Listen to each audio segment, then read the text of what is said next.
single most important key to fantasy is focus on the premise. That's because fantasy is the most high concept of all the story forms.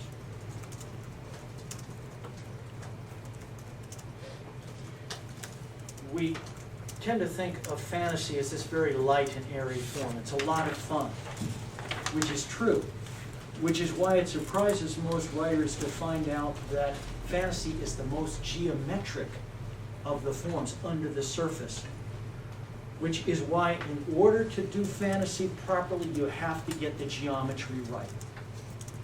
Because this is how this light, airy form gets really deep. It can be quite profound. It works like this.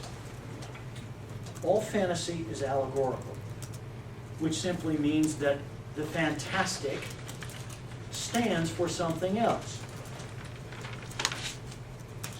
Now for writers, that means that we are going to have two tracks in every fantasy story. Two tracks. The first track is the fantasy track. The second track is the reality that that fantasy represents. Because we're not just watching fantasy stories because they're fun to see the fantasy world. No. There's something under the surface there. Now, how do you follow these two tracks over the course of your story? It's a simple three-part sequence. We begin by showing the hero's weakness in the mundane world. Hero's weakness in the mundane world.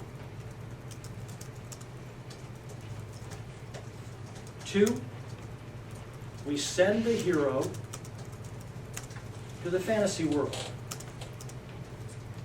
Now, this is an important distinction between fantasy and myth, which have certain similar elements.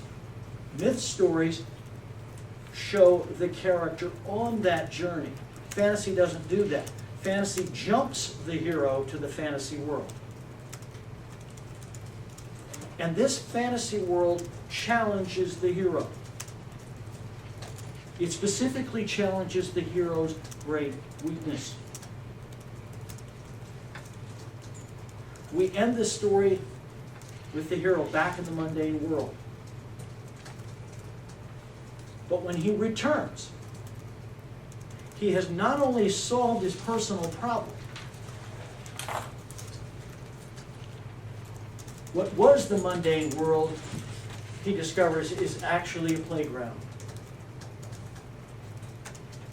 He's able to see what's in that world that he never saw before.